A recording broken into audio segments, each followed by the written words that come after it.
கல்வி செய்திகள் வாசிப்பவர் சிவசக்தி ஸ்டார்.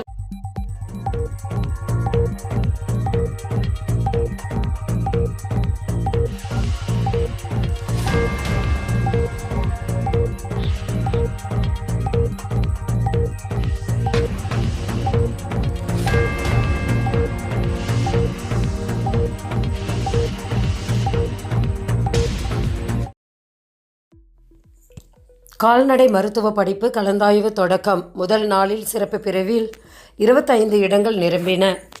கால்நடை மருத்துவ படிப்புகளுக்கான கலந்தாய்வு நேரடியாகவும் ஆன்லைனிலும் தொடங்கியுள்ளன. நேரடியாக நடைபெற்ற கலந்தாய்வில் சிறப்பு பிரிவில் 25 இடங்கள் நிரம்பியுள்ளன.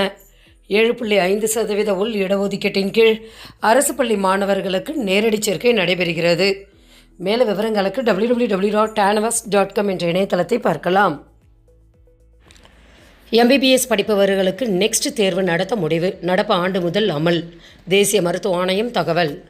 MBBS படிப்புகளுக்கு நடப்பு கல்வி ஆண்டு முதல் நெக்ஸ்ட் தேர்வு கொண்டு வரப்படுகிறது. அதற்கான வழிகாட்டுதல்களை தேசிய மருத்துவ ஆணையம் வெளியிட்டுள்ளது. மேலும் விவரங்களுக்கு www.mnc.com என்ற இணையதளத்தை பார்க்கலாம். டாக்டர்களின் பாதுகாப்பு குறித்து அரசு அறிவுறுத்தல்.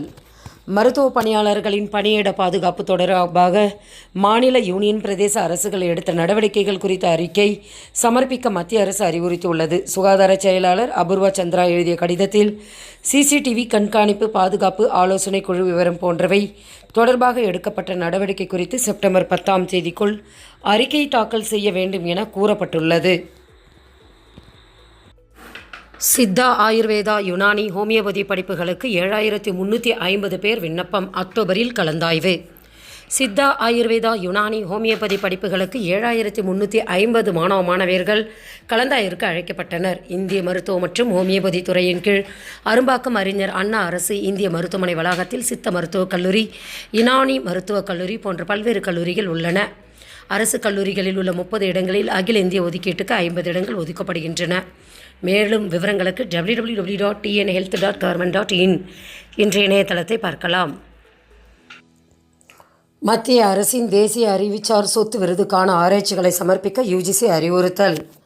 தேசிய அறிவுசார் சொத்து விருதுக்கான ஆராய்ச்சிகள் மற்றும் கண்டுபிடிப்புகளை உயர்கல்வி நிறுவனங்கள் சமர்ப்பிக்க வேண்டும் என UGC அறிவுறுத்தியுள்ளது. மேலும் விவரங்களுக்கு UGC இணையதளத்தை பார்க்கலாம்.